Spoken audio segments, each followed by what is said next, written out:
Әйелді дұрыс сүю, оған әр жақсылығы үшін риза болу.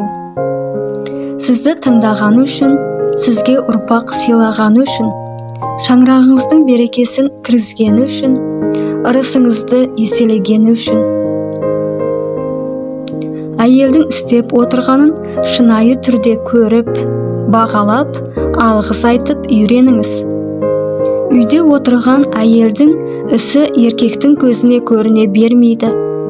Әйел үй тазалағанына қанша уақыт жұмсайтынын есептей де алмассыз. Ал сіз нәтижесінде байқамай қалуыңыз ықтимал. Әйел сол тазалық жүргізу барысында рақаттанады. Ол күні бойы үй жинауы мүмкін.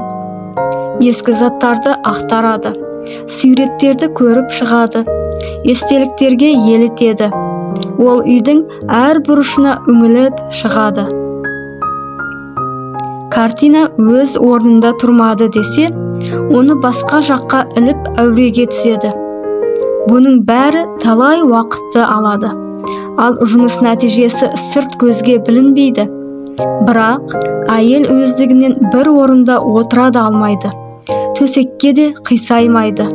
Егер әйеліңіз жұмыс істейтін адам болса, онда үй тірлігіндегі шаруаның бәрін бөлісіп алу керек.